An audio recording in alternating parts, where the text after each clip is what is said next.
This is the President McCormack Podcast with your host, Mark McCormack. Ladies and gentlemen, welcome to the podcast today. Adam Revelli. How are you? Good, buddy. Good to be here. Thank you for coming on. Yeah, I'm excited. Yeah, dude. This is my first podcast. I've never been on a podcast before. Oh, really? This is your first one? Yeah. My dad actually beat me to it. He recorded a podcast here in the studio about a week or two ago. In this exact studio? Yeah. What the heck? On whose podcast? Kind of weird. Luke Story, I think, is... I don't know who that is. He's some podcaster, I'm not sure, and my dad works for a silver biosciences company here, and so he went on the podcast and talked about that. Oh, nice. So yeah, I was laughing. I was like, "Hey, you beat me to a podcast! I can't believe it." I know, that is absolutely crazy. Yeah. I know, and the crazy thing is we had already scheduled one of these.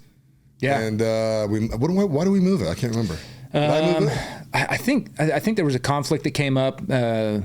I don't remember, what happened, but yeah, it was a couple months ago we had it scheduled, and then we just had to reschedule. Well, that's the crazy thing about. I've been talking to a lot of friends about this lately. Once we get to 40, it just seems like life is just exponentially speeding up. Oh, absolutely. Kids are busier. I'm busier. Family's busier. It's nuts. So I just turned 41 over the weekend. Oh, yeah, that's true. And I've been joking with everybody. I've only got 39 more years left. Right? So you're halfway there. I got to make every day work. Yeah. Well, no, see, you can't do the over the hill thing yet. I felt like the over the hill thing when we were growing up, it was 40, and it was weird. Like the black parties, you remember those? Oh, yeah. And it feels different now that we're 40. So you got a good 10 more years before you're over the hill, I think. Well, I would hope so. But I think with me, I'm 6'7". I'm 325 pounds. I could do some sit-ups and probably get down to like 290 if I wanted to, but I'm pretty fit at 290.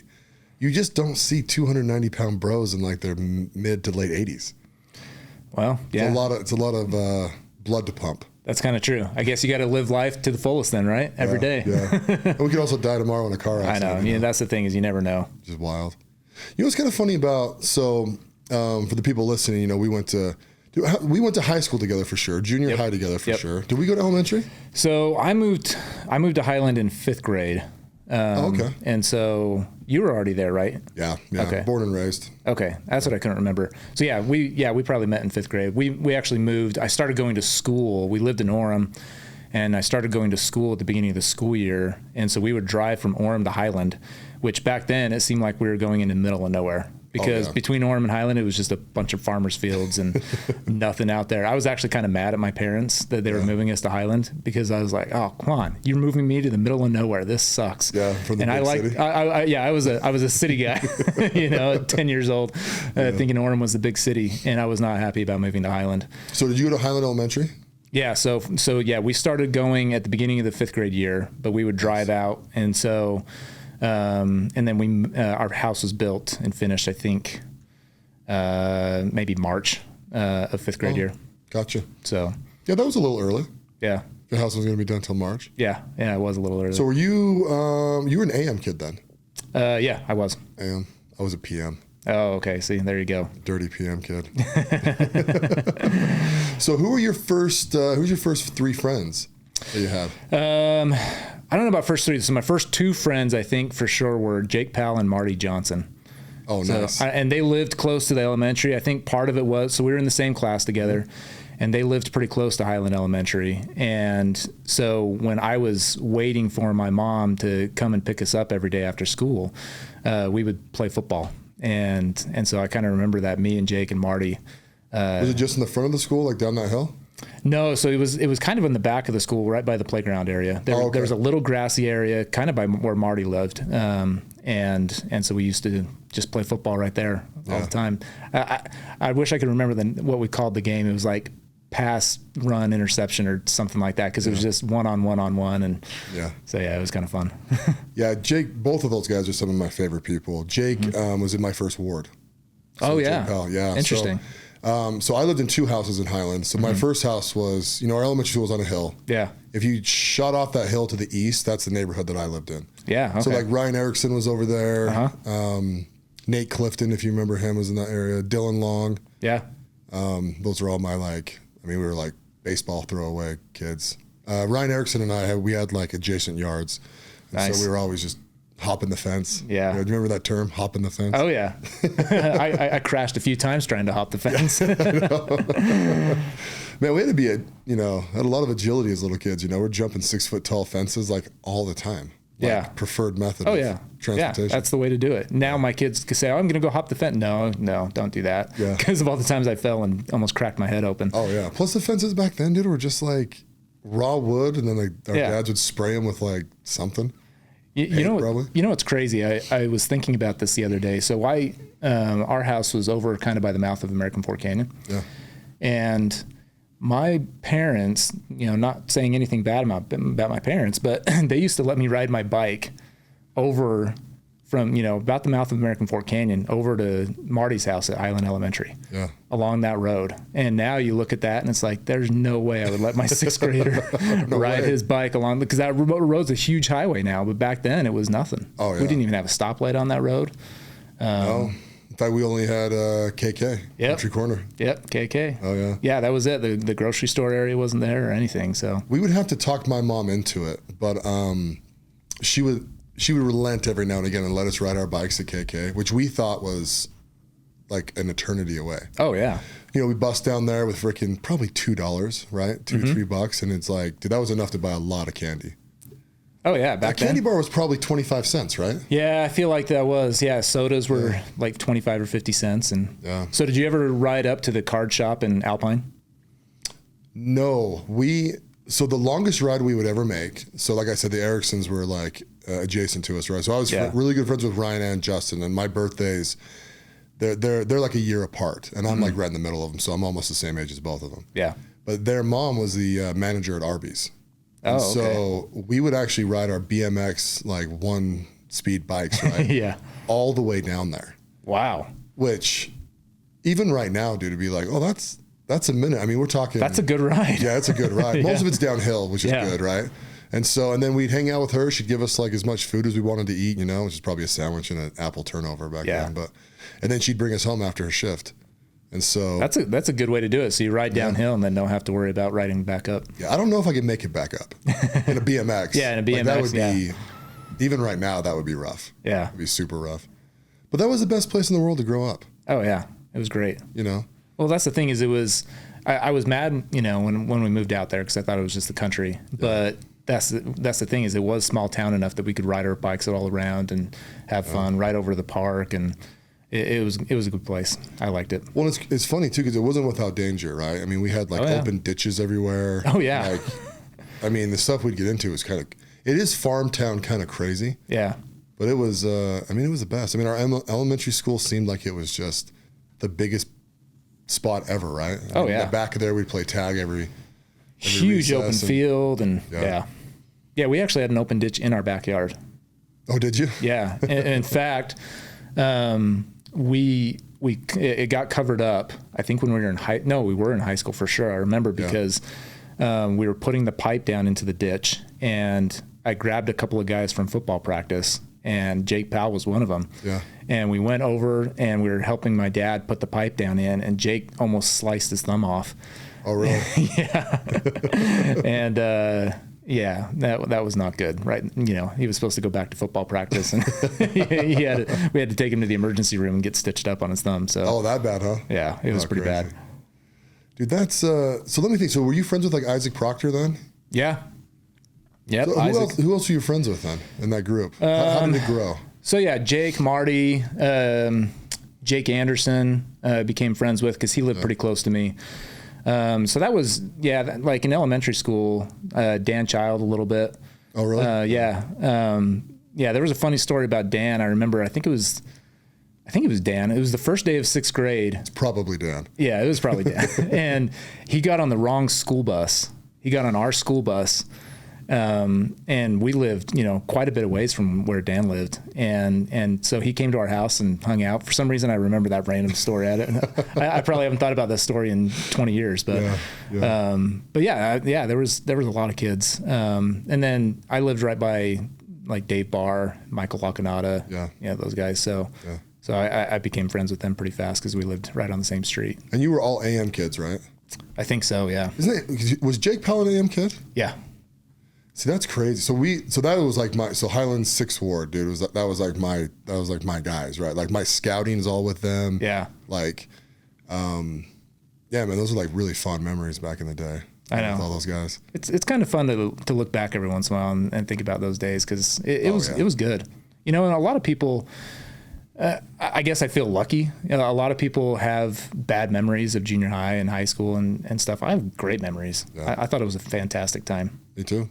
So Me too. Yeah. Yeah. I just, you know, and it's funny too, because I think if you have good memories, you never look back and like, I'll tell you one thing, I've never wished I could go back. Oh no, that's a different story. Yeah. It's like, no, it was good. Next. You know what I mean? Yeah. Like, yeah, for sure.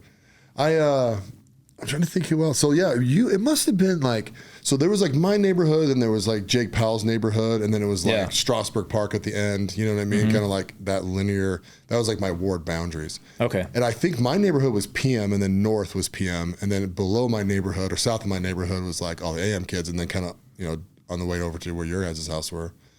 And so, cause I used to hang out with like, remember like John Zabriskie? Oh yeah. Yeah, kind of like Brandon Sadler and like all those guys. Yeah. I still talk to Brandon Sadler. He's cool, man. He has like a fun life. They like fix pools and they're like in Egypt fixing pools or Israel and wow, you know, these high end clients and he lives in St. cool. George now. Yeah. Yeah, I see John every once in a while. Actually, our kids go to the same school. Oh, nice. And so that's kind of fun. Does he live by you or? I think he might live in Highland or Alpine. So our kids go to a charter school. So it pulls people from Pleasant Grove, Alpine, Highland, American Fork. We even have, I think there's kids that drive from Saratoga Springs. I don't know why, because that's a long ways to drive into Pleasant Grove. But you guys have an immersion program? No, it's just kind of a regular charter school. Which one is it? Lincoln Academy. Oh, okay. Gotcha. So I happen to know most of the schools around here. Yeah. Lincoln, it's a great school. Yeah. We kind of got turned on to it from a former colleague of mine. We were looking for a school that my oldest son, I say this, you know, not in a bragging way, but he from a young age was just a bright kid. Yeah. And so we were looking for an opportunity for him to kind of be able to grow and not be held back by a class of 35 kids in kindergarten that you know he wasn't being paid attention to. And Lincoln's got some programs where they let the kids stay in their own grade but advance in different areas. And so, for example, like math, he was always like one grade ahead. And it was perfect for him because he could socially stay, with kids his own age. We never wanted him to skip a grade. And especially because we're all small people, us Revellis. And so, putting him up a grade, it put him even smaller in the grade. And, but it's been a great school for him. Well, that's great. So all of our kids. And is he doing sports yet? Yeah. So we've got flag football playoffs starting tomorrow. So, it's kind of funny. We did the thing with him. He's our oldest and we have two girls. And we did the thing with him. We put him in all of the sports. Let's see what sticks. And so he played soccer. He played t-ball and coach pitch. And he actually was a pretty good baseball player. But it ended up team sports was not really his thing. Mm-hmm. And so now he actually came back to flag football. He wasn't playing any sports for a while, but we always wanted our kids to be active. And so the girls started doing dance. Dance is the girls love dance. And the studio that the girls go to had a hip hop team, and we didn't know he had any dance skills or anything like that. And then he was he loves to make YouTube videos, and so he was making videos of himself doing Fortnite dances, and posting them on YouTube. And he would just mimic the dance, and then he would splice the video together of the character doing it and him. And we're like, wow, you're actually pretty good. And so we found out the studio had a hip hop team and we're like, let's see if he likes this. Because one of our things is we want our kids to be active, physically active. So if they're not going to do a sport, they need to do dance or they need to do karate or something. Right? And so now he's a competitive hip hop dancer. Is he really? Yeah. How old? He just turned 15. Oh, good. Earlier this week. So he's on a team, competitive hip hop team. And then he does solos. He started doing a solo last year, and so that's kind of fun. Does he have an overall goal with it, or is he just loving it? Just loving it. Yeah, it's just something to do, something to stay busy. We kind of joke with him. We're BYU fans, and so No, I'm just kidding. Yeah, well, lately, yeah, definitely. Hey, I was at the game with Notre Dame. It was awesome. I know, yeah. It was a fun game, even though we lost. But we always joke with him that he should, be Cosmo and then go out and dance with the Cougarettes. Cosmo kind of gets famous for doing some of those dances, and I think he could pull that off. So. Oh, for sure. Yeah. But yeah, I actually think if you could do the moves for that, that would be really fun to be the mascot. Oh, yeah. Plus, you're on full ride scholarship, right? So. Yeah, exactly. You think of the cheerleaders all the time and the football guys. And I know. It's not a bad move. Trying to find the downside. Yeah.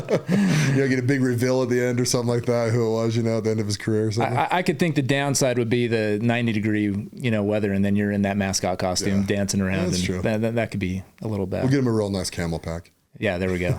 So your son is finishing up his football season too. I've seen on social media, right? Tomorrow is a championship game. That's awesome. And I have to. So it was kind of funny, right? So last weekend was my birthday, and we rented a cabin up in Park City, right? Mm-hmm. And I was like, and when I do that, I just like to go up there and just chill and just like stay there. I don't want to move. We like get groceries. We don't really go out to eat and everything, right? So it was like his second playoff game.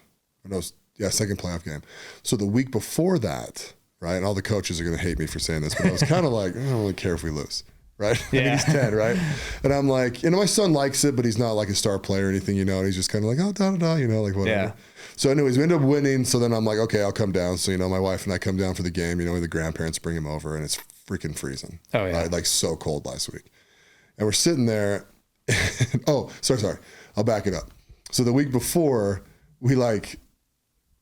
when I'm in the game, though, I am competitive with them. Yeah. I'm the fun coach, but I'm also like, okay, now that we're here, let's go get the job done, right? Let's beat this team. Yeah. We kind of got screwed a little bit. We ended up beating them 21-19, right?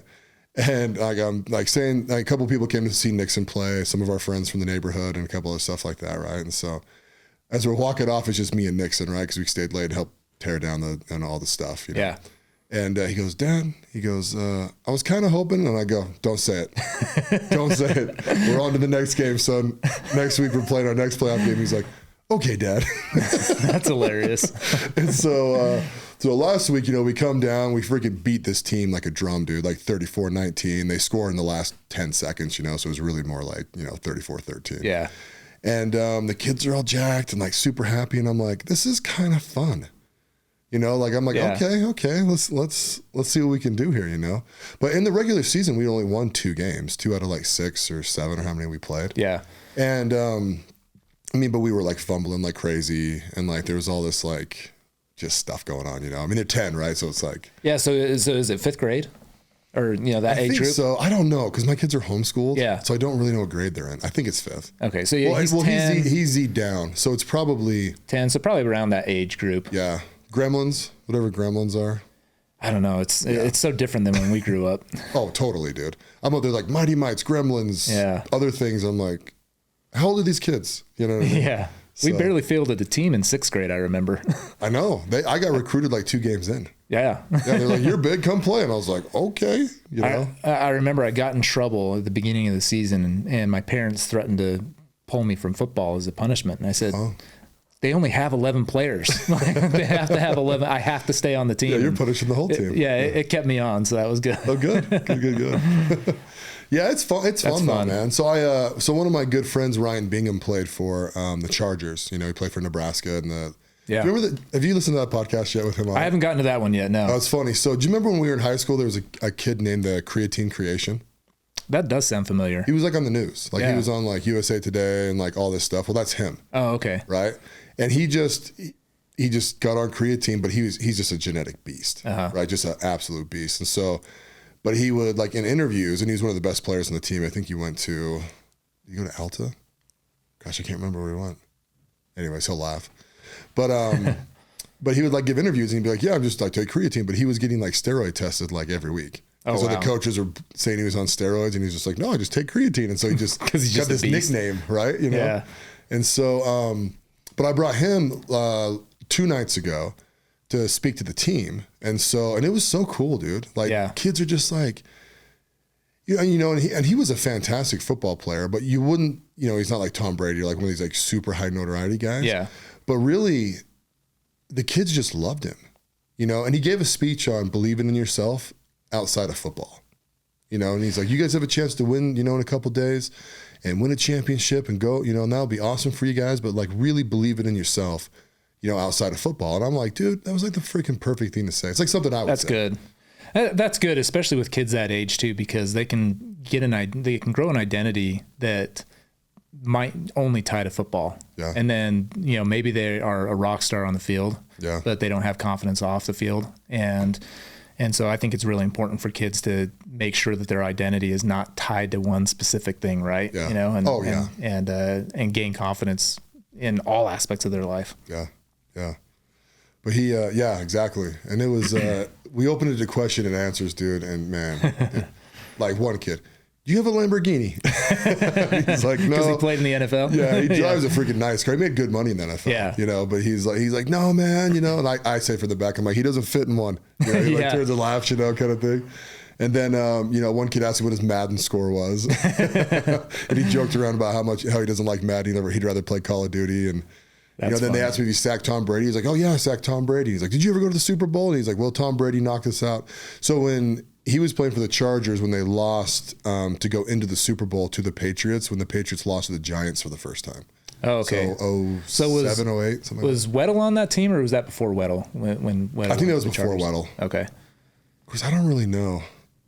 I can't remember. I'm not good at that. That's why we need Marty Johnson. I know. That's bro knows Marty plays from knows when we played in elementary. Yeah, he knows everything. He could tell us the stats from our 7th grade season. I'm sure. For sure. All through high school, man. He's like, dude, do you remember that game where like we did this and you did that, blah, blah, blah. And I was like, no.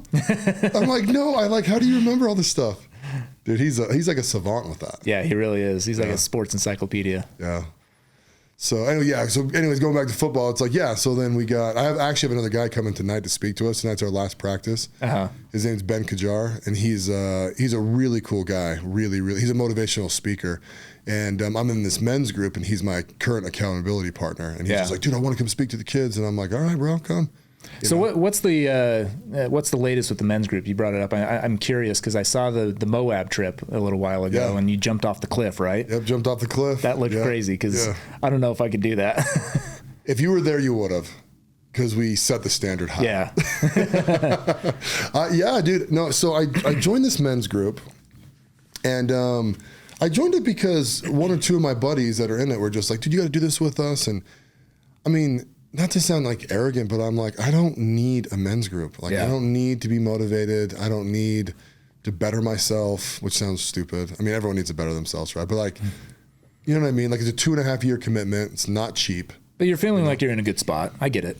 Yeah. It's just like, well, and another thing too with those, you got 50 guys, and it's like, what level is every other guy on? Yeah. Right? And not that I'm always flying high or anything, but like, there's just certain stuff I don't want to deal with. Like, I don't want to deal with insecurity of belonging. Yeah. You know what I mean? It's like, bro, you're either in or you're out. If you paid the money, you're in the group. So don't tell us that you feel insecure, that you don't feel like you're worthy to be in the group. Yeah. You know what I mean? Like, that stuff drives me crazy. You know? And I'm good. I'm nice to guys that feel that way, right? We actually just had a guy 2 weeks ago leave the group because of that. Wow. Which is really sad. You know, he's 65 years old. Wow. You know? Awesome dude. But he just didn't feel like he could give it 100%. Didn't feel like his energy level was with everybody else. And it's like, man, like, you got to get over that crap. Yeah, that's tough. But yeah, so we do cool trips. So we do what are called Ludus Masterminds. We do 3 of those a year. So Moab is one. St. George a couple weeks ago was one. Okay. And then I think our next one's like Phoenix, and it's like February or something like that. Yeah. And then we do one in Heber after that. And then there's 2 adventure trips a year. So actually, on the 10th of November, I'm going to Iceland. Oh, nice. And so we're going to go snowmobiling up there. We're going to see the Northern Lights, and I think we're going like snorkeling or something, which seems really cold. So but I just do whatever. Yeah. Yeah. Just say yes. I guess there's wetsuits, right? You know? Yes. Yeah. And I'm like, good luck finding me one. Like, maybe aren't there a bunch of hot springs? Maybe you're going to snorkel in some of the hot springs up there. I never considered that, but you're probably right. That's a possibility. I think the whole thing is like a hot spring. Yeah, right? I think so. I know you can like take dough and put it in a plastic bag and like dig it into the beach and come back in 4 hours and it's like bread. Oh, there you go. It's like geothermal, or that's kind of cool. I'm outside my element here, but like whatever makes it do that. Those Northern Lights are the pictures make it look worth it just to go all the way there for that. And I've heard that when you're actually there, you can't take a picture of it. It's that cool. Oh yeah. Like, it's just mind blowing. And so that's awesome. And so we're going up there for 5 days, and then on the last day when everyone else goes home, I'm flying Michelle up, and then we're staying for another 5 days. That's cool. And so, because I'm like, Iceland, I'll probably only do it once, so I need to bring the wife up and do it with her. And so we have some friends that went up there about a year ago, and they stayed in those globes. Have you seen those globe? I have seen those, yeah. It's kind of like they're spread out because it's like a glass globe or whatever that you can stay in. And I guess that's pretty cool. Maybe you should check that out. Oh, I didn't know they were doing those. I have seen those on Instagram. Yeah. I rented dude, here's the thing. I thought a bunch of people were going to bring their wife, so I rented a 5-bedroom house. Oh, yeah. It's like on a lake. It's like totally away from everything. And so I was telling some of my friends that are coming up, I'm like, dude, bring your freaking wife. Like, yeah. I've got this huge house. Like, you don't have to pay for it. Just I'm getting it no matter what, Yeah. But and it's pretty inexpensive. It's like $600 a night or something like that. Wow. I mean, it's cheaper than going to Vegas. Yeah. That's for sure. It has like a sauna on the inside. It has a hot tub outside. So supposedly you can sit in the hot tub and watch the Northern Lights. Man, that would be awesome. So, hey, there you go. It's also going to be freezing there though. Yeah. Like so when are you going? November 10th.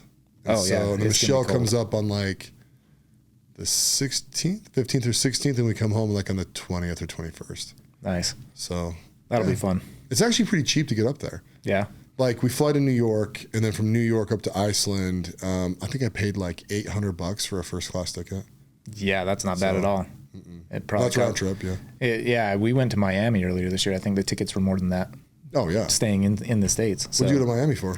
So it was actually kind of a 40th birthday trip for me. So we have some friends that we met when I went to Utah State, and they still live up in Logan, and they're kind of like our travel friends, and they're all around friends, of course, but we like to travel with them, and so they turned 40 before my wife and I, and so we kind of just started a tradition that for each of our 40th birthdays we'll take a trip somewhere just as couples, and so we went to New York for one, we went down to Vegas and St. George for one. That one ended up it was awesome. It was short, but we're like, well, that one ended up kind of lame. We needed to go further. Yeah. And then mine was we were looking for my birthday's in March, and so we're wanting somewhere warm, coming out of the winter, and somewhere we could golf. So we thought about Mexico and stuff, and I was like, I've never been to Miami. Let's go to Miami, and so it worked out. It was a blast. Did you like Miami? Yeah, I had a ton of fun. Yeah. We stayed kind of on the northern end of South Beach, so it wasn't on the crazy area, and it was before all the spring break stuff. It was actually at the end of February that we went up there, or went down there, and the beaches were awesome. The weather was fantastic at that time of the year. It wasn't too hot yet and too muggy and stuff, and so we had a blast. And the food there was awesome. It just seemed like everywhere you went, we don't. And eating at chains and stuff, that's not as much fun. And so, but everywhere it was just like a nice little authentic, Italian place or Cuban place or taco place or, whatever it might have been. And it was super good. So did you have a Cubano? A Cuban sandwich? I think I did. Yeah, I'm trying to remember. We ate a ton of food. It's like this. It's a sandwich where they put like the ham and the pork and the Swiss. And I'm trying to remember if I had one down there. I should have. Yeah. I should have. I've had one before, but did you have a key lime pie? Oh yeah, of course. Yeah. It's different. It was fantastic. Yeah, it's way different down there. I think it's because they put zest in. Yeah. Did you notice that? There's a ton of like lime zest in all their key lime pie. Oh yeah. Yeah, it was good. Yeah, so I went there. It's funny. I went there with my wife, and we stayed in the Trump Hotel. This is before he became president of our country.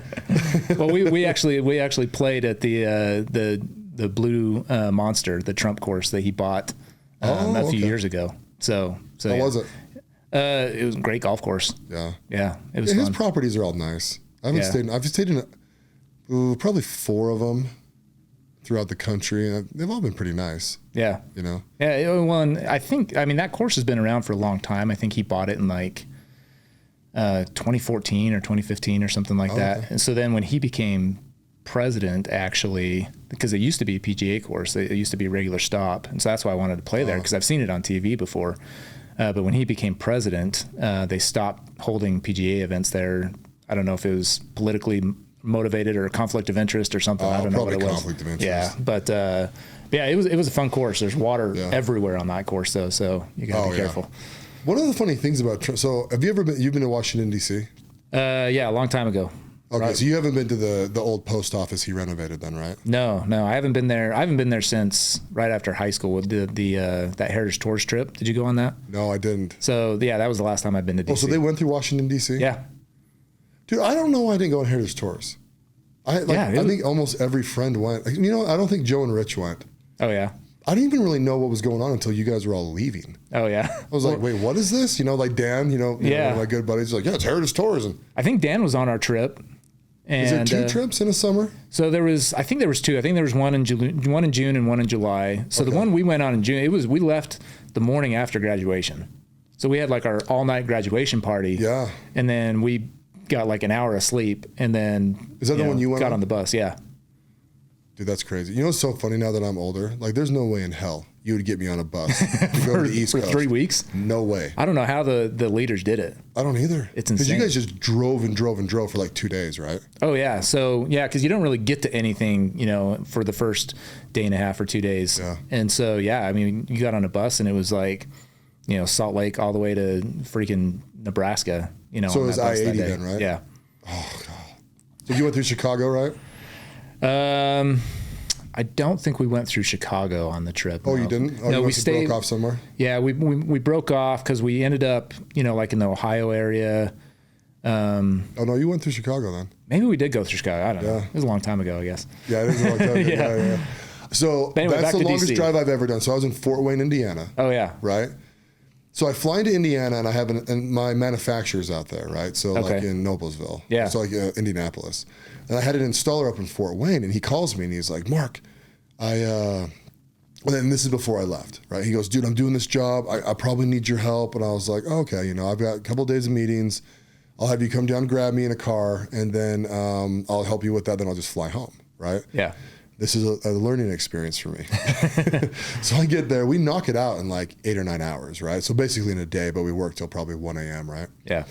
And he's like, well, should we get going? And I'm like, well, let me check the flights real quick, you know? And I was like, okay, we got to drive through Chicago. So I'm like, maybe we'll just, well, I'll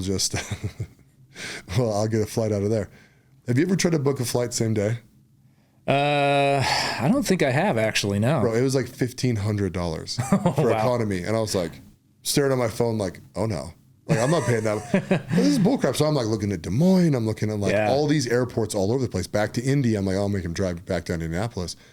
$1,800, $1,200. And he's like, let's just drive, dude. It ain't that big a deal. And I'm just like, you know, installers, dude, are kind of like crazy construction guys, right? Oh, I'm yeah. like, okay, let's drive. And I'm like, maybe if we start driving now, I can book a flight while we're driving in like somewhere, right? Like in Lincoln, Nebraska or something, right? So this bro starts driving. I fall asleep, right? So he starts heading towards Chicago. Now, Fort Wayne to Chicago is not that far. Yeah. Maybe 2 hours, hour and a half, something like that. Dude, I wake up and we are like 3 hours south of Chicago. I'm like, on like some weird tiny road. I'm like, where are we? He goes, oh, Chicago traffic's terrible. Mind you, this is 2 o'clock in the morning, 3 o'clock in the morning that we would have been driving through there. So we literally just V the entire country. Oh, wow. Right? We end up like in St. Louis, dude. I was so irate, dude. I probably could have driven home from New York straight across in the same amount of time because he didn't want to go through Chicago traffic. Wow. And the whole time I'm just like pouting in the freaking passenger seat, right? Like, I'm going to kill this guy. Well, so yeah, you're 6'7", 320, like you said. So what kind of a car were you in? Oh, some freaking rental. I mean, some probably some small car. Like a Chevy Malibu, you know, like the standard issue, like freaking rental car, you know, like, oh God. So, and then he makes me paranoid. This is my installer, by the way, that one time I get a text from him and he goes, I'm just going to do some meth and get this job over with. And I text him back and I go, you better be joking. Yeah. And he hits me back. He goes, oh, sorry, that wasn't meant for you. I'm like, oh my gosh. Because that makes it better. Yeah, it makes it a lot better. I'm just like, Steve, don't do stuff like that. And he's just like, you know, thumbs ups me. And I'm like, okay. Operating heavy equipment. And I need to not know what he's doing. Hopefully no marker boards fall off in some of the schools he worked on. Yeah, seriously. Oh, dude. But yeah, so yeah, going back to long drives, that is the longest drive I have ever done. And now that I think about you guys in a flipping bus doing 60. Oh, yeah, maybe that. Oh, dude. So, yeah, I did that. I've done before, it was either before our junior or senior year. I can't remember. My dad was a high school teacher, so we had all summer to hang out kind of. And he worked a couple of different jobs, but before either junior or senior year, we actually drove in our Suburban down to Florida to go to Disney World. Oof. And so that was an experience. What route did you take? Do you remember? So yeah, we took 80 at first, and I remember because we had a the first night in Cheyenne.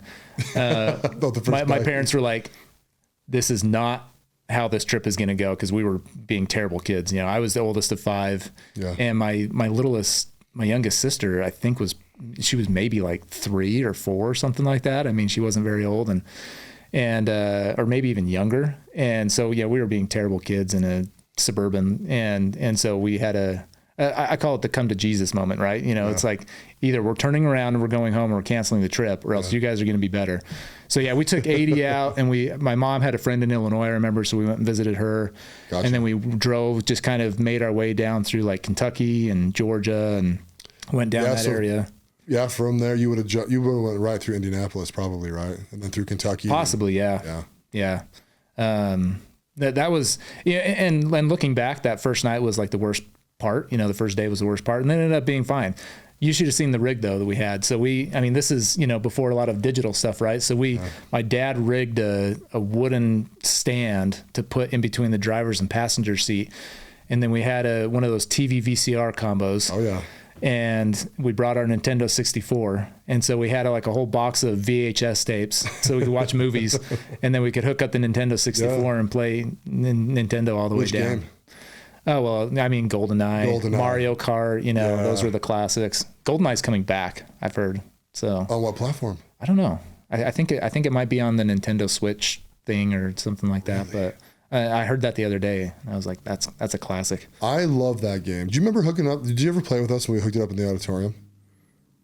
Oh man, that sounds familiar. I don't know. Dude. Either I heard about it or... Yeah, we thought we were tech whizzes, dude. Because all you hooked it up to the projector, right? It wasn't like that big a deal. But dude, sitting in the auditorium at high school and playing GoldenEye on that screen was so much fun. That would have been awesome. I remember Jed Beck was talking like he could, like he was really good at it, dude, and I just thumped him. Yeah. It's like, bro... I'm 1,000 more hours into this game than you are, I promise. I wake up and breathe GoldenEye, dude. Yeah. I'm literally picturing it in my head, like that first scene where it's all freaking boxy and he's like down the airport, or the airstrip. That's awesome. Oh, dude. Those were good times, man. Yeah. We're only 40 and we're looking back. I know. Hard. It's weird. It's kind of fun to look back though, and weird and fun at the same time to look to see where all of our friends and everybody from high school, kind of ended up, what they're doing. And, you mentioned Jed. Jed looks like he's killing it at the company he's working at. And it's fun to look on social media and see how everybody's doing. And yeah, he's kind of a sales guy, right?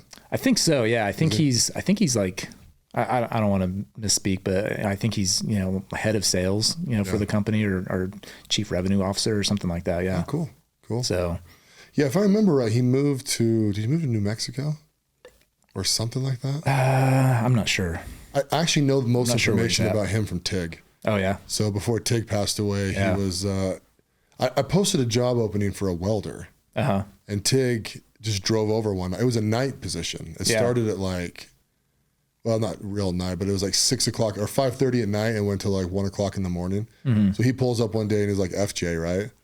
And I'm like, Tig, what the freak? Yeah. And he's just like, yeah, man, I like welding, what's the job? And I'm just like, it's like a freaking welding, metal brackets and stuff, you know what I mean? Yeah. So we talked a lot, and then he was kind of catching me up on everybody. But yeah, it's good to see people have success for sure. Yeah. And our high school was a little different. I think we had a lot of I don't know how to gently put this, but there's a lot of ODs and kind of suicides in our early 20s. Yeah. And it seems like a lot of people kind of figured it out. Yeah. Because we really haven't had much death since then, right? No, I don't think so. I mean, yeah, I feel like 20s, into the early 30s a little bit, and that's a hard time for people in life. Yeah. People trying to figure out where their place is at in the world and in life. And yeah, I don't know. I don't know what it was. It's sad though, and my, our wives were the same age, Yeah. went to Lone Peak, and they just had the reunion. We talked about this a little bit before, that my wife was in charge of, she volunteered to help put the reunion on, and she was in charge of the table, putting pictures out of all the people that had passed away in their grade. And it's a lot, it was quite a few. Yeah, I don't know if it was more or less than ours, but yeah, it's sad that, families dealt with that and had to go with that, and friends but yeah, it does seem like it's been a little while now. Like, kind of like you said, people have kind of figured things out and are kind of over that hump, hopefully. I'll tell you, it is not hard to understand that you should not do any alcohol or drugs in high school. Yeah. If you want to live. Yeah. I mean, it's bad. I think that stuff really wrecks people in their adolescent brains. Well, and I'm not a scientist or psychologist by any means, but you hear all the time and you read that your brain's not fully developed until you get into your mid to late 20s. Yeah. And so if you're doing that kind of stuff, you're just not giving yourself a chance. Is the way I look at it. It's tough. Yeah, especially if you go heavy. Yeah. There's a lot of people that went heavy. Yeah. Which I kind of hear some of the stories going back, and I'm like, you were doing what? You talk to some of these guys now, it's like, yeah, man, it was rough, Yeah. It's like, dude, I had no idea. I was a pretty innocent kid, I think. Yeah, I think I was too. I was oblivious to it. In fact, looking back, I can say I don't remember one time ever being offered alcohol or drugs or anything like that in high school. And so I don't know if I was oblivious to where it was at, or if I just never had that chance of being offered that. But, I didn't think it was around, almost. I knew it was around, you hear things, but I never really saw it. And so you also had a really good core group of buddies. That's true. None of your buddies did any of that stuff, yeah. right? Yeah, I don't think so. I mean, we had, we had some friends, and a couple of them were younger than us that kind of got into it a little bit, but it was one of those things where, it was, maybe they were protecting me or something like that, but I was just never around it.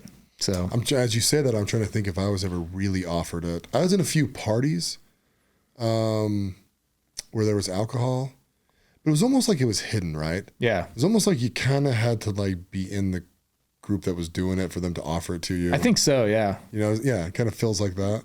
I don't remember drugs being that prevalent, except for I did see a couple people smoke weed, which I was heavily offended by. Like, what are you doing? In fact, I'll tell you another funny story. So I was in Las Vegas for the BYU Notre Dame game. Yeah. And I'll leave everyone unnamed in this, but of course. So I was down there with a large group of guys, right? And we were down there for a birthday party and then the game and all sorts of stuff. So we went to I don't even know what the club's called. It's in the Encore, the night before, right? Yeah. And you know who Diplo is? He's some famous DJ. I think so, right? Yeah. He was there. So we got a VIP table, right? And there's a lot of us. There's a lot of us in there. I probably knew 40 or 50 people between two VIP tables that we were kind of bouncing around to. Yeah. And I've been exposed to a lot of stuff in my life now. I don't feel like I'm that innocent. I got to know what the deal is. Yeah. And these young girls were kind of coming in and out, because when you're in the VIP tables, right, they usher chicks in. Right? Oh yeah, of course. And a lot of these guys are single, so the married guys are kind of sitting on the couches and just enjoying it, and the single guys are doing their thing. Right? It's fun to watch those kinds of situations. It is funny too. I like to encourage. I like to encourage them all to make out. Make out. What's wrong with you guys? And long story short, though, dude, one of these 20-year-old chicks, dude, literally pulls out cocaine. Wow. And bro, I felt like I was in a Dare movie, right? I was so uncomfortable, crawling in my skin, like I don't want this around here. And one of my other buddies, was like, get out of here. You know what I mean? Yeah. And it was I don't know, it was weird. It was so weird. I literally felt, I don't think I've been that uncomfortable for 20 years. Yeah, that's interesting. And I mean, and I know it's not that big a deal, right? Because I know it's very prevalent and people do it all the time. In fact, I had friends who were in law school that would do it because they would feel like they needed to study for 2 days straight. And they would just do lines and just go hard. And they were in Harvard. Man, that's crazy. Which is crazy, right? Yeah. And so, but anyways, but drugs, I've always had a real good fear of drugs. Mm-hmm. Every surgery I've had, don't really like taking them. You take them because you have to. Yeah. You know what I mean? But then like you try and get off them real quick. It's scary, right? I've had one major surgery, and so I've been put under once, and that was the scariest, weirdest thing that's ever happened to me. I mean, I can still remember it was when I was 21, and I can still remember them counting down, doing the whole countdown thing. I'm like, this isn't going to work. And then the next thing I knew, I was after the surgery, and apparently I'd been in and out and saying weird things and stuff like that. You know, all the stuff that people do on that anesthesia. Yeah. But that was trippy. Yeah. And then I remember, I think I had Lortab after, you know, for the pain, but I didn't take it very long because it just, you feel like your skin's crawling and I don't know. I mean, I can get where people are chasing that, they get that high and then just chasing it afterwards. But yeah, it's never been, that one incident scared me enough that I'm like, yeah, I don't need to do that anymore. Scary. You know, one of the things that, I have no idea why, but you know, so I came home for my LDS mission to have back surgery. Yeah. And you know the story. Yeah, of course. When I was having back surgery, they wheeled me in for the anesthesia. What do you call it? Anesthetic? Whatever. Yeah. To get the juice to go down, right? Yeah. My freaking buddy was your mom. Yeah. Right? Me and your mom were sitting there, you know? I remember we talked for what seemed like a little bit, you know? And I was nervous. I literally landed at like midnight from Scotland.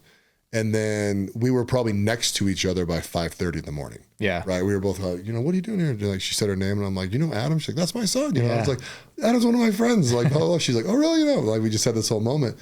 She's literally like the last person I spoke to before I went under. Yeah. Because I was talking to her. They didn't do the 3, 2, 1 thing. Oh, okay. They were just like, hey, we're going to administer it. I was like, you know, okay, great. You know, and I just kind of like went back to my conversation with your mom. Next thing I know, I wake up in a freaking hospital bed. Yeah. You know, actually, that's not true. I woke up in the middle of my surgery. Oh, that's not good. No, it was done. I should say the middle. So when you have back surgery, they actually flip you onto a 4-post peg frame. Okay. So you have like your shoulders are being held and your hips are being held. Oh, okay. I'm sure it's super hot. Yeah. Just this dead body just hanging there. And so when they flipped me back over, I woke up, I reached out to lift myself up and I grabbed 2 nurses and ripped them into me. Oh, really? Right? And and then I just felt a bunch of hands on my chest and I'm pretty sure I got the forget me stick, right? Just like you know, we're taking him back out. And then I just like, woke up all peacefully in my hospital bed. That's crazy. But yeah, dude, I literally, every time I think about my back surgery, think about your mom.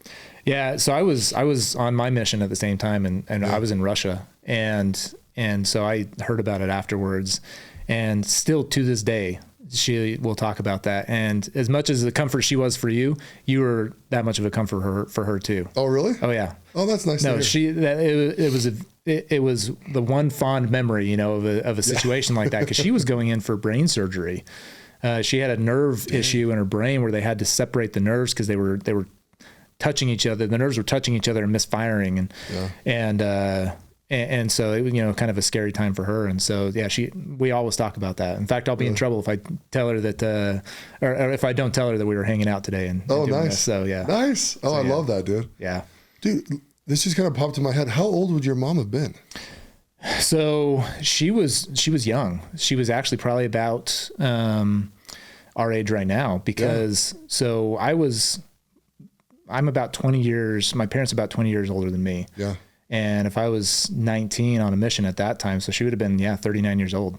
Like isn't that crazy? Yeah. She's our age. Yeah. Isn't that weird? Because I don't feel that old. Yeah. I mean, I do and I don't, right?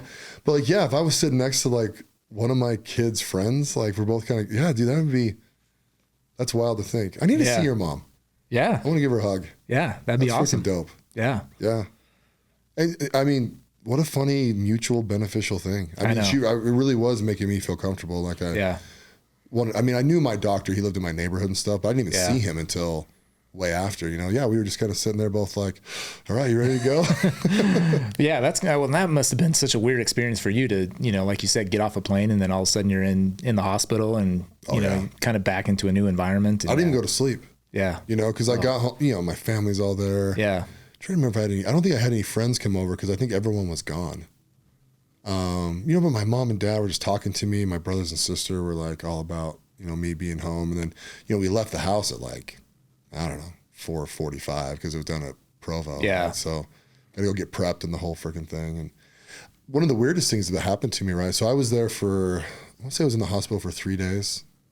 I don't think it was longer than 3 days.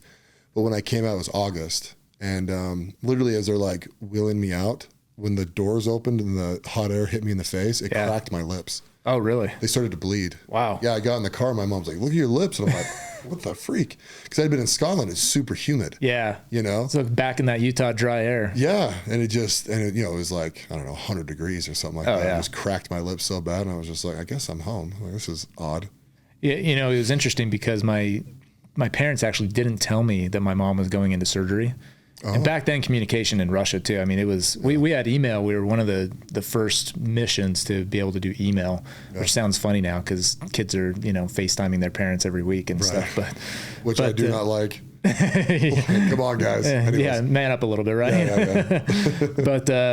But yeah, we so I found out afterwards. And so for me, I was kind of freaking out. I was in Russia and found out my mom went into surgery. But for me too, like the experience that you were there with her and everything, that was, a little bit of a comfort for me as well, being halfway across the world. And I was like, oh, well, that's good. My mom got to share that moment with Mark. So that's awesome. This random huge dude. I know. I've known half my life. Yeah. Yeah. Oh, cool, dude. That's good. That's awesome. Yeah, it really is good memories. Yeah.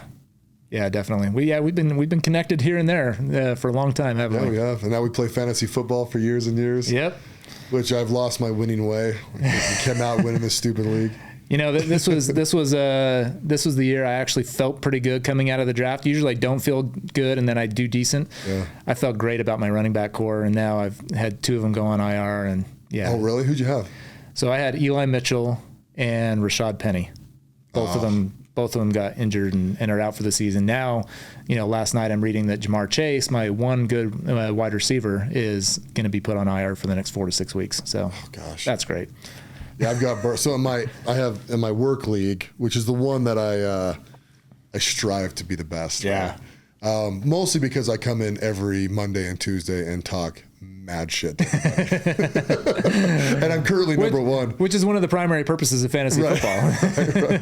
What were you thinking drafting him? Blah, blah, blah, blah. Yep. It's like the fun part to me for sure. And so, but I have Joe Burrow in that league. It's a double quarterback. Is ours a double quarterback league now? Well, kind of, yeah. So we have the flex, right? Yeah, we have the super flex or whatever you call it that has the quarterback can be there. So it basically is a 2 quarterback league. Because if you don't play a quarterback, you're not going to win. Yeah. There's too many points. Yeah. Yeah. So the 2 quarterback league. So I have Jalen Hurts and Joe Burrow. Oh, there you go. And it's the combination. Yeah. I'm not even sure if there's 2 quarterbacks doing better. Because Herbert's not really rocking this year like he did last. No. Mahomes is doing okay. Josh Allen's. Is he still putting up big? He's still doing pretty good. Yeah. I guess, that's probably true. He was on a bye last week, if I remember right. So. Gotcha. So, yeah, it was a little quiet. But yeah, my quarterbacks are terrible. Who do you have? So I had a weird situation last week and this week too. I'm starting 3 quarterbacks. Oh, you got Taysom. Because I have Taysom Hill. and so I'm starting him at tight end. And then, let's see, last week I had to start Kenny Pickett and Zach Wilson as my quarterbacks because I had Russell Wilson who was out, and then I had Kirk Cousins who's on bye.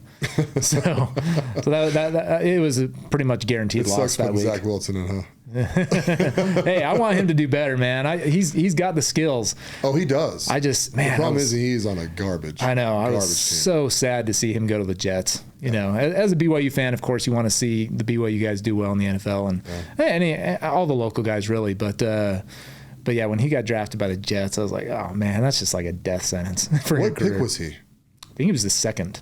Was it 2nd to them? Yeah. Yeah, I always watch the draft, but I can never remember it. 2 days later, I'm like, I just know who got drafted. Yeah. Yeah. So but fantasy football, going back to that, it's kind of fun because, I think during the season, some of the communication gets, drops down, but it's fun leading up to the draft, and the draft is fun. And and it's a fun way for all of us to stay together. We got all of our high school guys, in that league, and so that's kind of fun to at least have that connection going on, because otherwise, there's some of these guys that live off, they don't live in Utah, and so you may not talk to them or see them very often. So and now that Marty's back, I'm excited. He's back in Utah. I missed the flipping draft again this year, though. I don't know what the heck I was doing. I can't remember. I think you had something come up. You had to go out of town, if I remember right. Yeah.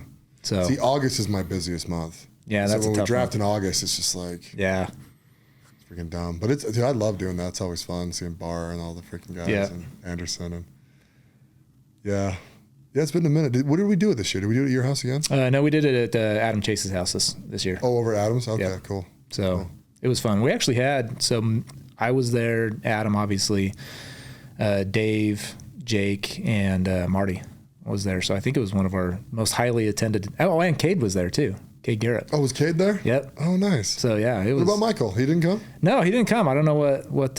He's here in the state, right? Yeah. I don't know why he didn't show up that time. So I want to talk to him, because didn't he graduate from Westminster? You remember? I don't know. I don't know if he did or not. I think he did. Or maybe it was. Oh, maybe it was someone different. Was there a guy in our high school named Mike Hansen? Yeah. I think it's Mike Hansen I'm thinking of. He was really smart. Yeah. I remember Mike. I think he went to there. That makes sense.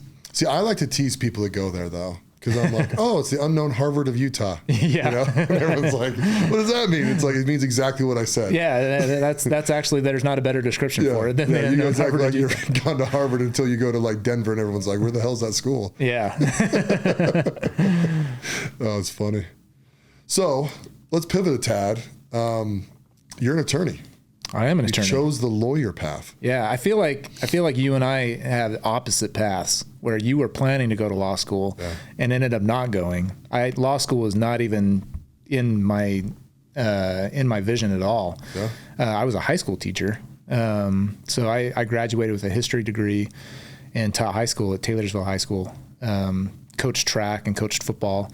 That was kind of the plan. My dad was a high school teacher and he was a coach, and so I was kind of following in his footsteps.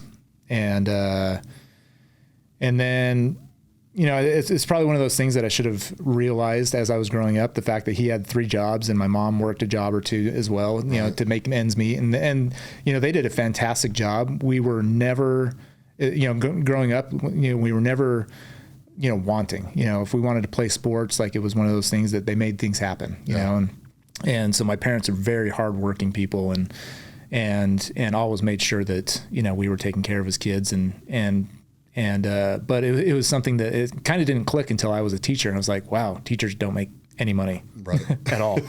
and which is very sad. And, I'm involved with our kids' school, and I wish that I see the job that the teachers do, and I wish that there was a better way, to do that system. But anyways, I kind of realized I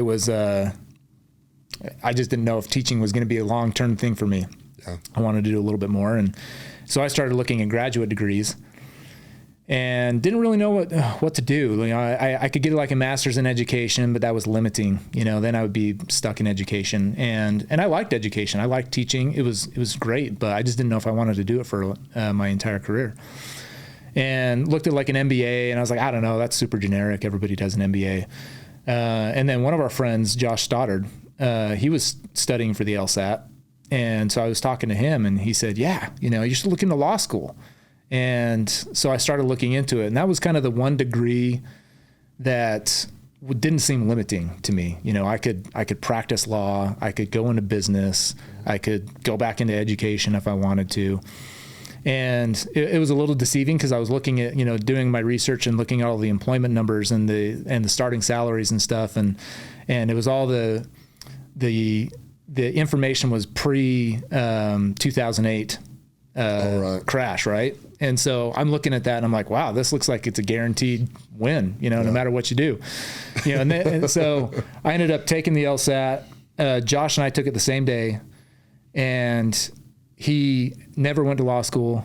and went on and did something else and does great things. He went and got a master's and does great things now down in Texas. And I ended up in law school. So, of our two friends that were planning on law school in our group, you and Josh, neither of you ended up in law school, and I did. So, kind of a funny journey. Which school did you go to? I went to the University of Utah. All right. So what did you get on the LSAT? I think it was like a 157 is what I got, which is funny because that was the one number that I said, if I get anything lower, I'm going to retake it, because getting in, chances of getting into a decent school is going to be tough. And I got right on my border number. Right. And so, I said, okay, well, I guess that's good enough. And so I'll try to apply. And, so I applied to a bunch of different schools here in the West, and, I was waitlisted at BYU and at Utah. And as a BYU fan, this is kind of a fun story for me. The day I found out I got accepted off of the wait list was the same day that Utah announced they were going to the Pac-12.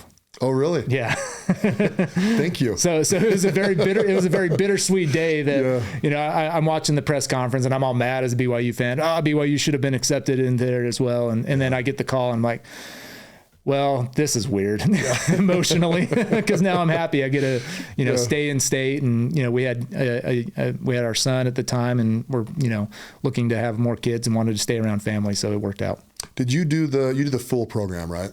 You didn't do do they have a night program? No, they don't. It's just full, right? Yeah, both. There's no in-state program that has the night program. And so I considered doing something like that, like teaching during the day, because I was accepted to UNLV, was one of the schools I was accepted to. So we were starting to look into going down there.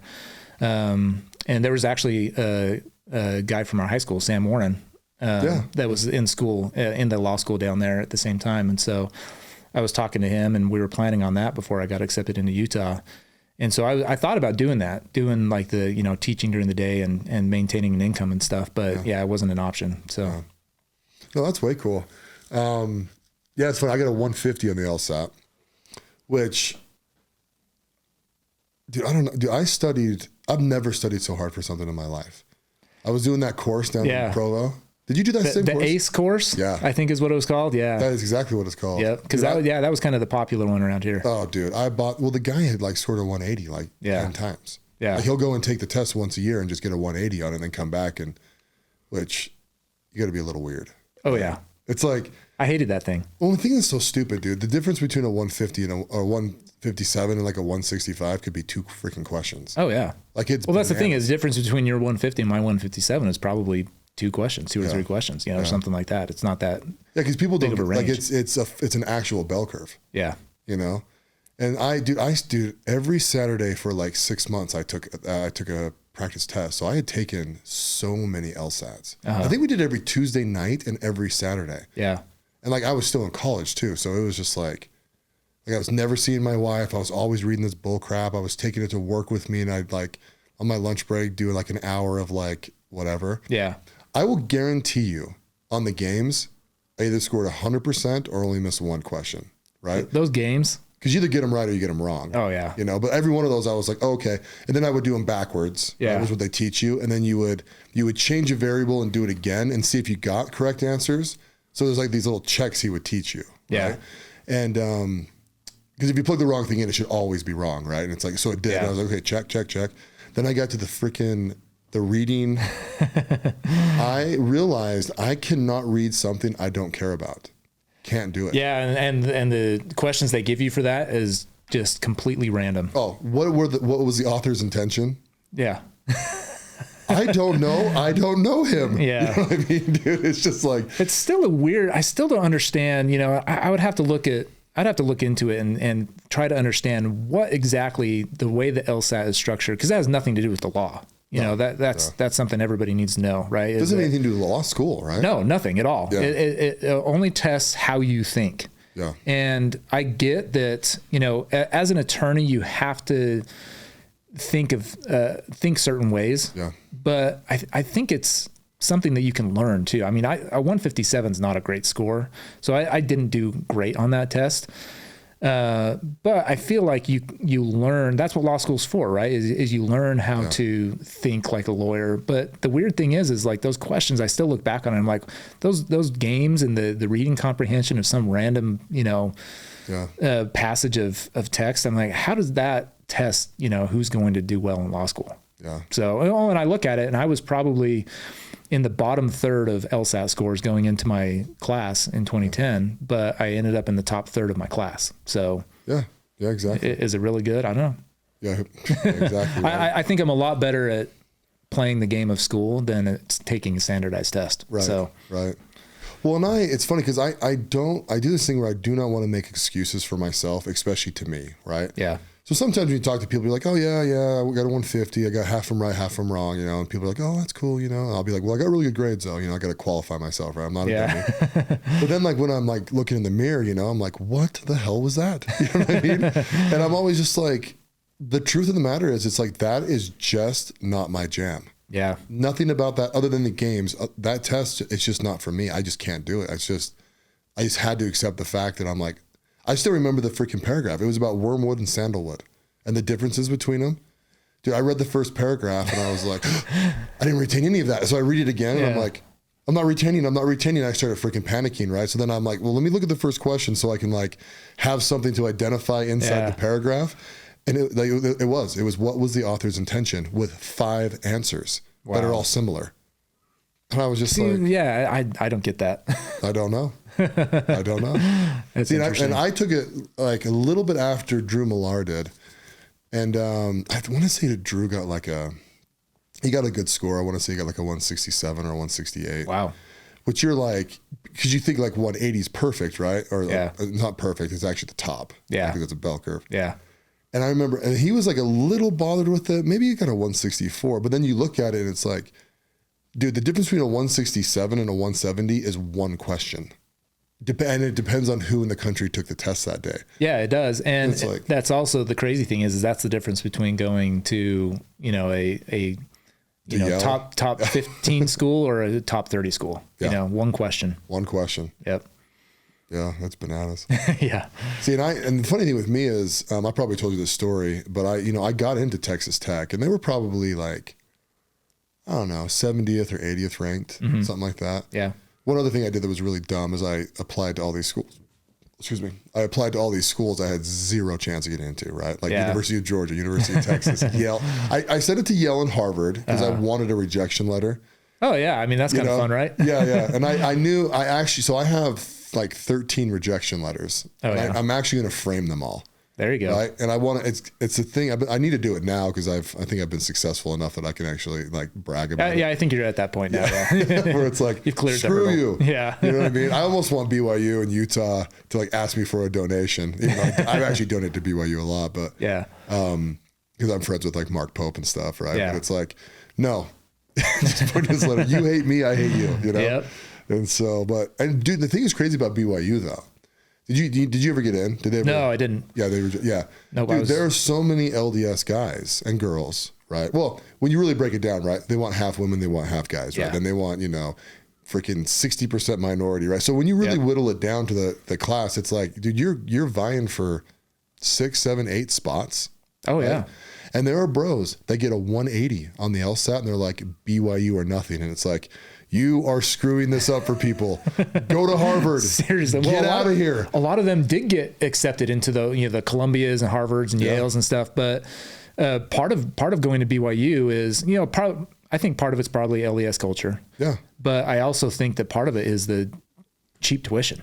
It's one of the, absolutely. It's the cheapest top 50 law school there is, and possibly one of the cheapest in the top 100. And so, they feel like if they can go there and pay cheap tuition and then still have the BYU connections, then it might, I wouldn't say it equals Harvard or any of the top schools, but it's probably close just because of the connections. Well, in their program, I guess that's another thing too. I would say, well, maybe it ups their program, but it actually doesn't. No. Because your LSAT score does not. It just makes it harder to get into. Yeah, it just makes it harder to get into because it doesn't make the class any better. It's funny because I remember my 1L orientation. So it was, the week before we started law school, and I was talking to one of the contracts professors. It was like a mix and mingle type of, situation. And we were talking about different law schools, and he said, he's like, the law school rankings are the dumbest things in the world. Like, it just doesn't make any sense. I teach the exact same thing in my contracts class as my counterpart at Yale. We teach the exact same books, the exact same curriculum, and it's really just a popularity contest. Well, yeah, that's how the world works, right? Yeah. I mean, and so it was a funny conversation, because that also kind of made me realize, I'm like, oh yeah, so some dude from Yale might not be a better lawyer than me, and oh yeah, and a lot of it is about relationships and connections, and that's kind of how the world works, though. So it's exactly how the world works. Yeah. So I've been telling some people I'm actually writing a book. It's called Likability, and it'll have some other title to it, right? The most important characteristic or whatever. Right? Yeah, there you go. And I'm telling you, now that I've done a lot of business deals, I've been involved with a lot of people, all sorts of different industries, and the number one most important thing is to be likable. Oh yeah. If you're likable, because being likable, you have to be honest, right? You have to be competent, right? And people have to enjoy being around you. Yeah. And if you don't have those three things, your business and personal relationship will fade. Like, if you're not an honest dude, like, people don't want to do business with you. I'm sorry. People find out. They always find out. And like the fake it till you make it. That's kind of a lie. Yeah. It's like, be humble till you make it. Yep. Is the real way to say that. Yep. Don't act like you're something you're not. I like that. That's true. And I've learned so many times, just in life in general, but practicing law, if you are honest with opposing counsel, if you're honest with judges, if you're honest with your clients, it's going to get you so much further than if you, like you said, try to fake it till you make it. If you're lying your way through it, because people are smart, people will see through it, and they may not at first. You may be a good con man, I guess, for a minute, but eventually it comes around. Yeah. Oh yeah. And then you have guys like me who are super competent in certain things, and you just stick out like a sore thumb if you don't know what you're talking about. Yeah, it's true. Like, wait, what did you do? Well, I thought I'd order a whole bunch of inventory. Why? Then you're just like, oh, I have no idea. That's because you're dumb. But you know what I mean? That's because you don't like money. You know what I mean? Yeah. I like to tease people when I'm doing business deals and they make dumb decisions. I'm like, what, are you allergic to money? And they're like, I don't know what that means. I like that. Oh, it's funny, dude. But yeah, man, I just think, and for me too, having a little bit of humor with stuff, and just that's part of being people, like finding happiness around people, that kind of stuff. And then too, like, being competent, the more competent you are in something, especially being an attorney, right? Like, you are not a jack of all trades. Like, there's no attorney that's like an amazing litigator and is amazing at family law and an amazing transactional attorney. It's like, you got to kind of pick your thing. You do. And that's the thing is, it's good to kind of pick your thing too, to avoid stuff you don't want to do. I mean, that's the thing is, anybody comes to me with a family law, I'm like, nope, I've got my referral network that, I've got two guys that, I refer out to family law, criminal law, and you have to be careful, especially because, everybody, the average everyday Joe is going to think, oh, he's a lawyer, he's going to know this. You have no idea the breadth and the depth of the law and how even just the Utah intricate code. It is. Oh yeah. I mean, there's no way you federal can know and Utah. That's a lot. The funny thing is about judges is, even as attorneys, we, put judges on a pedestal. But what a lot of people don't realize is that judges rely on the attorneys to educate them about the law, because the judges can't know everything. And they really, in a way, they kind of do have to be a jack of all trades, because they do have criminal cases and they have civil and family law and all that stuff. And so it's our job as attorneys. And in fact, we have rules of professional conduct that say that we need to be honest. So for example, if we're, bringing an issue to the court, and we find a case that is against our position, we actually have an ethical obligation to bring that to the court and discuss that. Now, a good attorney, or a great attorney, I should say, is able to still win in light of bad, case law on your side, right? And so, but yeah, it's interesting because not everybody can know everything, and so you do kind of have to specialize a bit and not spread yourself too thin. Yeah. I've learned that the hard way sometimes too, where I will take on a client or a project that I don't know tons about, and I'm like, that's okay, I can learn it. And then you realize, 1 or 2 days in, you're in over your head and you need to either figure it out quickly or pass it off. Yeah. Yeah. So what's your favorite thing to do in the law? Boy, that's a good question. I think, it might be a kind of a funny, typical answer, but the everyday stuff is boring.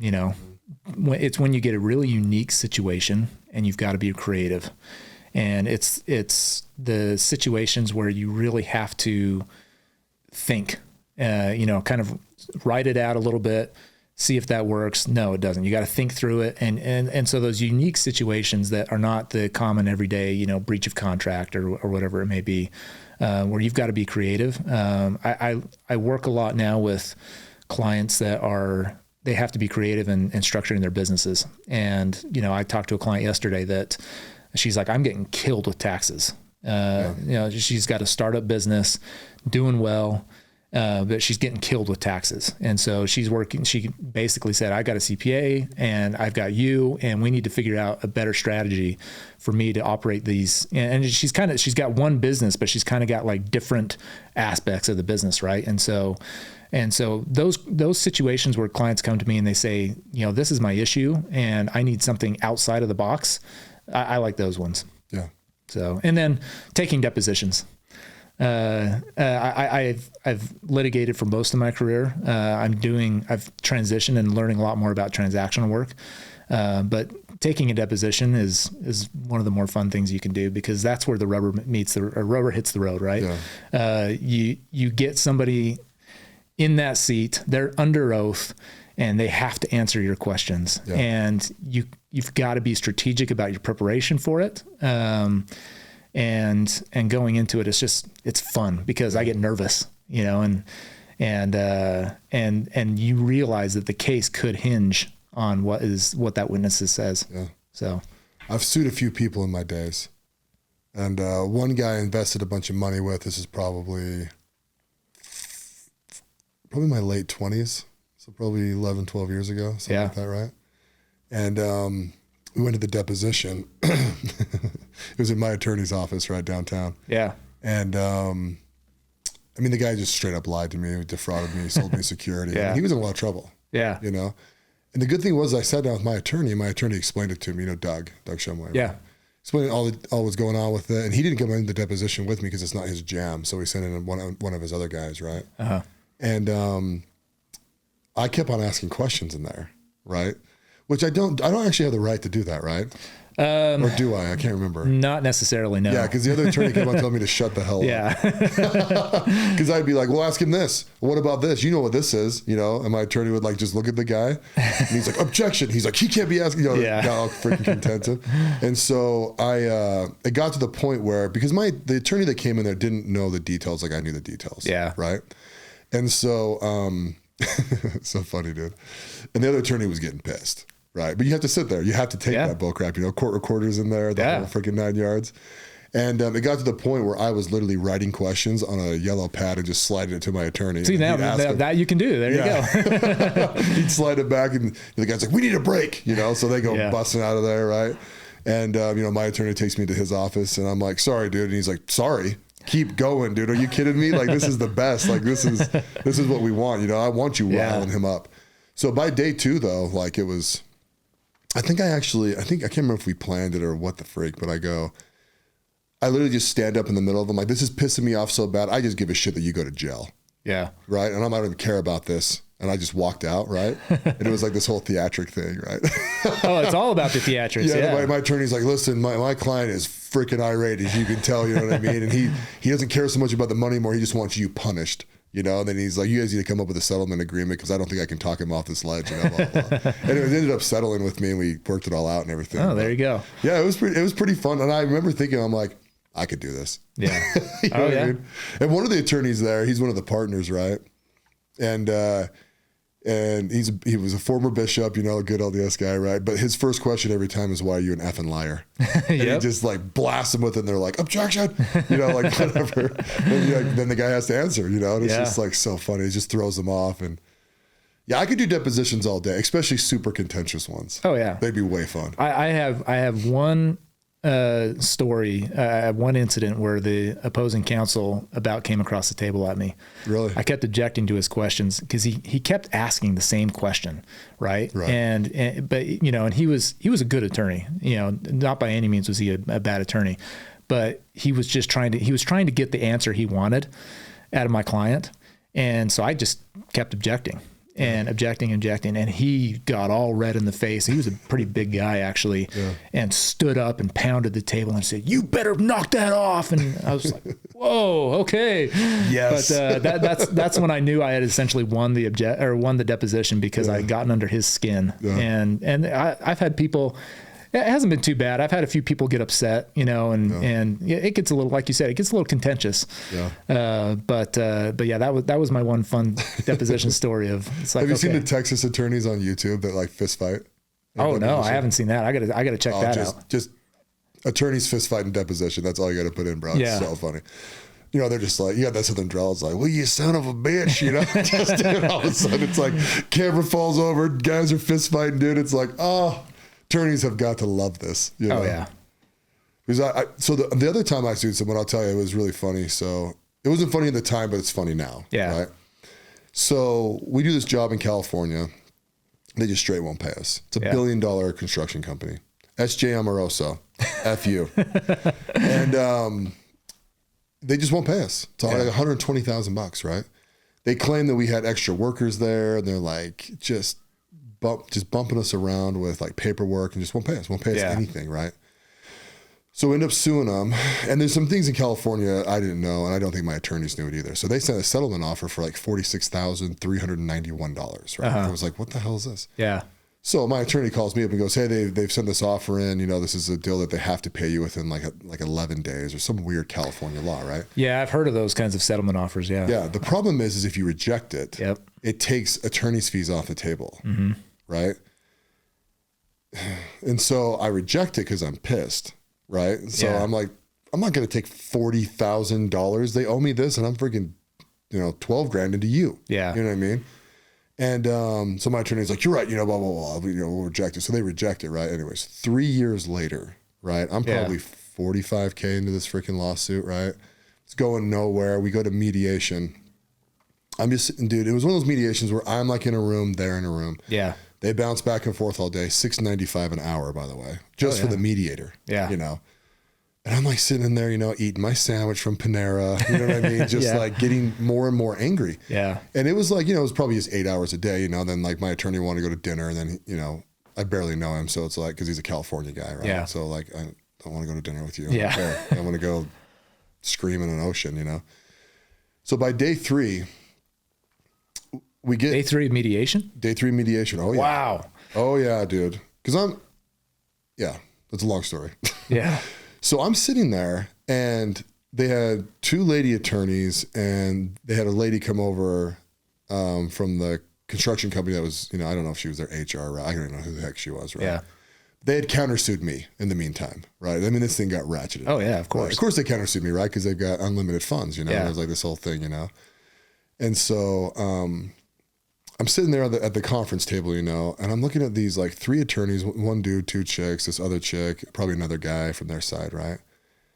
And I'm literally contemplating, if I jump over this table and just start beating the hell out of one of these people, how much trouble do I get in, right? Like after 3 days of mediation? Arrested. Yeah, I'll be arrested. I can understand that mentality. Yeah. And I'm like, is this worth $120,000?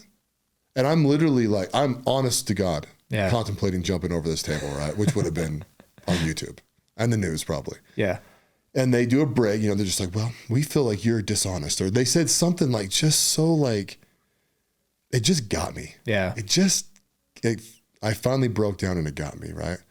So then we go in our little room and I'm like standing there and I'm just like going like this. And my attorney's like, all right, so we're going to go in there and we're going to offer them. And his name is Kevin. And I go, Kevin, just shut up. I'm like, I'm going to be honest with you. I'm going to jump across that table and beat someone's ass. And he's like, don't do that, dude. And I'm like, because he knew I was dead serious, right? Like, I'm like, I can't do this anymore. I can't sit in this room. I'm like, do I have to be here? And he's like, well, technically no, but I think it's good for, it's just, yapping. And I go, just get me out of this lawsuit. And I just walked out the door. Yeah. And he's like shouting down the hallway. He's like, what are you, saying something. I get in the elevator. I call my other attorney, right? Who's Doug, right? Yeah. And I'm like, dude. And so I'm telling him what's going on as I'm walking out to my car. He's like, go home. We'll take care of it. Yeah. Right? So we just walked away. He walked into the mediation room and just said, hey, let's just have an agreement. We both walk away. Yeah. And he's like, okay. There And then you we go. signed it and walked away. And as soon as that was signed, I ended up getting a DocuSign or something. Yeah. You know what I mean? As soon as that was signed, I was like, good. I feel happy again. But like for years, dude, it was just like this thing that like would not go away. Every month I'm getting a bill for $2,000, $3,000. It's a real thing. And that's one thing, I don't litigate too much anymore. Yeah. I do a little bit here and there, but that was one thing that I always warned clients, because clients come in guns blazing, right? Hot.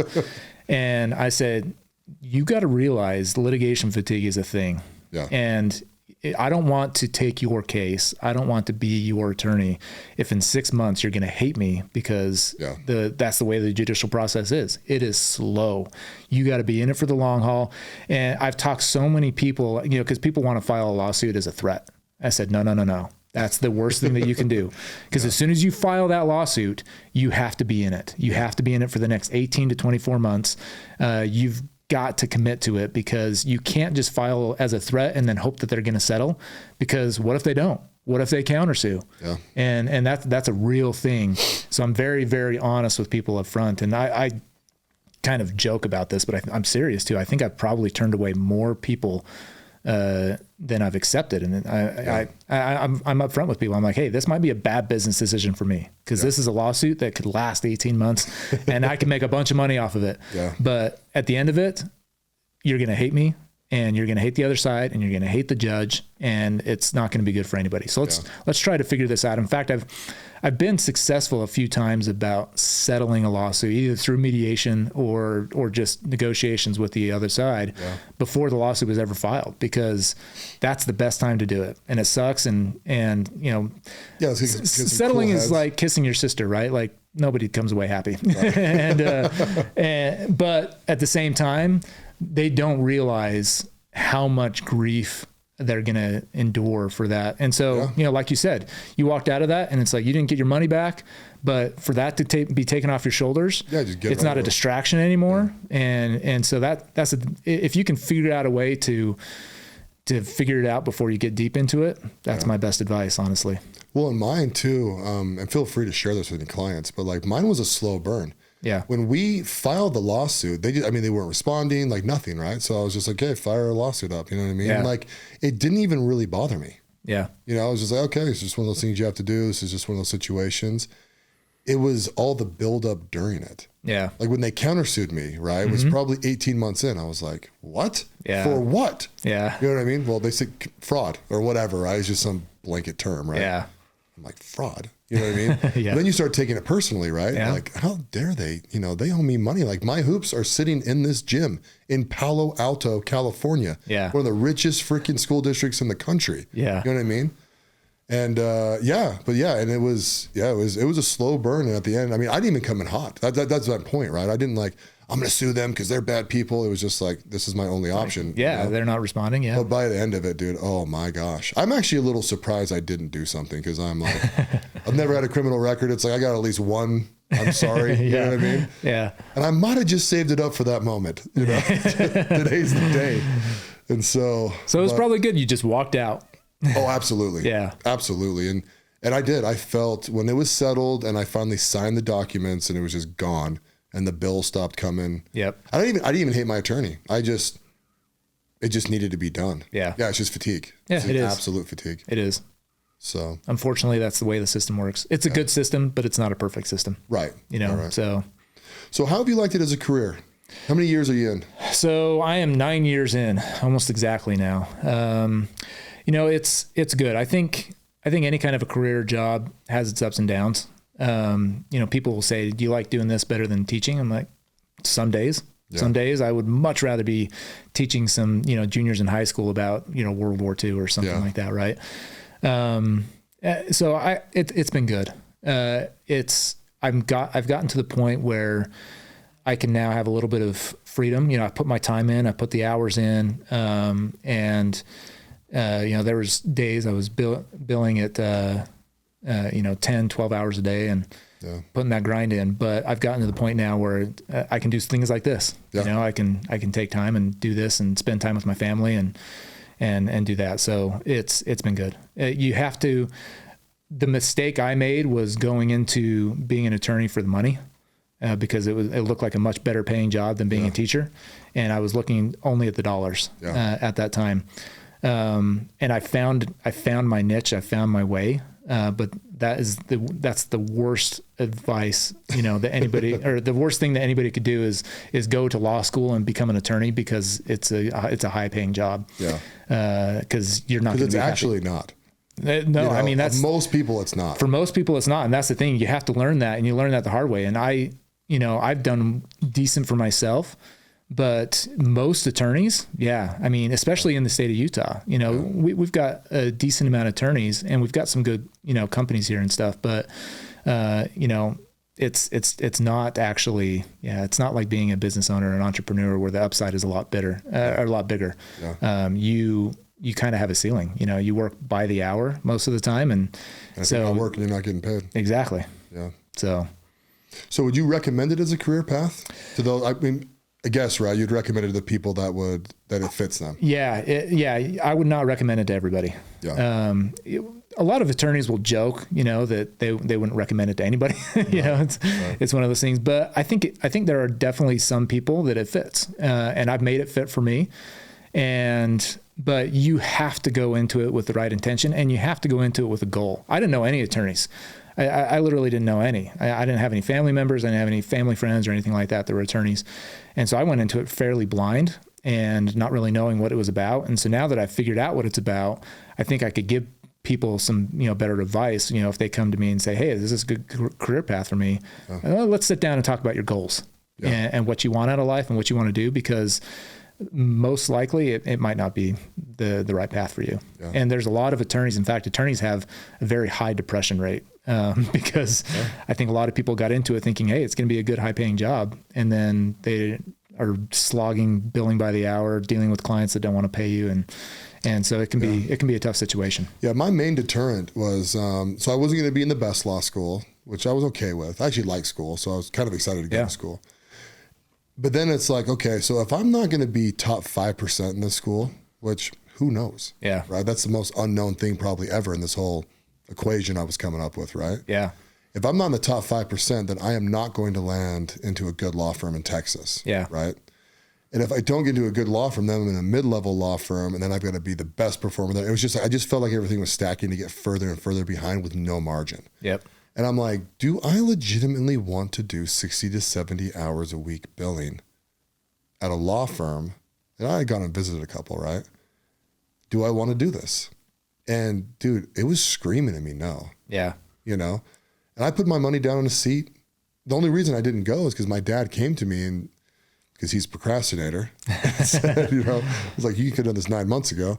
Like, hey, I think you should come help me run the family business for a year or two, and then you can make the decision to go to law school later if you want. And I was like, yeah. And as soon as he said that, I was like, oh, okay. Because I had zero intention of going into the family business. Yeah. Like zero, And, I look back at it now, and I'm sure it was the right decision, I guess you never really know, right? Until it's the right decision because, that's the way it worked out. That's the way I look at things is that, I could look back and I could regret it for whatever reason, but I'm like, you know what? I've got a great life. I've got a great family. And so it was the right decision because it's worked out, and sometimes in life, you don't know if things are the right decision. And, I think people look back and, maybe they went down one career path and then they ended up changing, like, well, I clearly shouldn't have done that. Well, how do you know? Right. There's a story I've heard before that, the dad and the son or something like that are driving down a road and they come to a fork in the road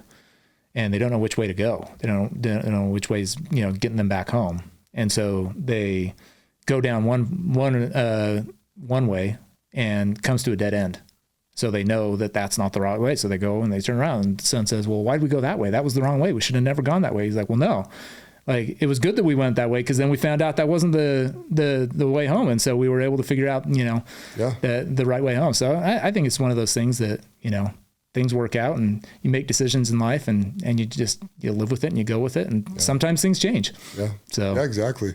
Well, and in business, you know what I mean, like with my partners and stuff and potential business people I get involved with, it's like, how good are you at pivoting? Yeah. And if people aren't good at pivoting, thank you. It's all about that. Yeah. Like you have to pivot all the time. Yeah. All the time. Look at some of the most successful companies. Look at Apple. They've pivoted, several times. Countless times, yeah. And, you have to pivot, or else you go under. You look at like 30 years ago, the top, 100 companies, half of them aren't in existence anymore because they weren't able to pivot. Yeah, look at like Kodiak, right? Yeah. Blockbuster. Not Kodiak, Kodak. Kodak, yeah. Kodak. Yeah, Kodak. Blockbuster, right? Blockbuster. Yeah. They had a chance to buy Netflix, right? And passed it up, and now they're gone. So they got destroyed. Yeah. Just destroyed. Yeah. Well, my friend, I think we're coming to the end. Yeah. It's been fun. What's your best 2 minutes of advice to the people? Could be anything. Yeah. I've got two things I wanted to say. I've listened to the podcast and have heard everybody else's advice, so I'm probably going to even copy somebody else's. But one thing is you brought it up before, likability. Treat people the right way. And that's the one thing that I want my kids to do, is to know how to treat people and treat people the right way and treat them kindly.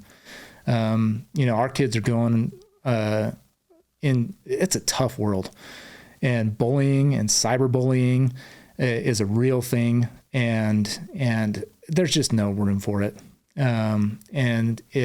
I found in life that you're going to be happier and you're going to make it a lot further in business and just sheer happiness when you're treating people the right way, because then they'll treat you the right way. Right. And if you can treat people kind and help people out and be there for people, be a good friend, it's those things that are what's really important.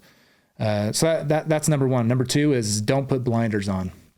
I don't say this with regret, but I think that, at the beginning of my law career, I was raising young kids and I was trying to learn how to be an attorney. And so I had blinders on, and I didn't reach out to friends very much. I wasn't, networking, if you want to use the term networking, or, I just like the term being a good friend, and reaching out to people. So no matter where you're at, don't put blinders on, and don't necessarily look at those kinds of opportunities as being selfish, because if it's selfishly motivated, you're not going to get anywhere. It's kind of like you said, being honest with people. But I kind of started honestly with COVID. Was everybody was trapped inside, and nobody was getting out. And after a couple of months of that, I was like, this sucks. I'm not working in an office anymore, so I'm not seeing people as much, and so I need to start getting out. So you were one of the people I called. I said, hey, I just want to get together. I want to pick your brain. I want to see what advice you have for me, and so I try to make going out to lunch with friends and colleagues and former colleagues, kind of a regular thing, just to get together, because it's good to, it's just good to get advice. It's good to talk with people. Just sitting here talking today, it has been great, and so doing things like this is my advice, is just getting out and talking to people. Don't put blinders on and put your head in the sand and only worry about yourself. Get out there and meet people and talk to people and make relationships. And like I said, don't do it for selfish reasons, because people see through that. You want to do it to just build relationships. And if that works out business wise, great. If it doesn't, great. You know what? Because then you got friends and you got people to hang out with. So that's my 2 minutes. Awesome, man. Awesome. No, I obviously couldn't agree more.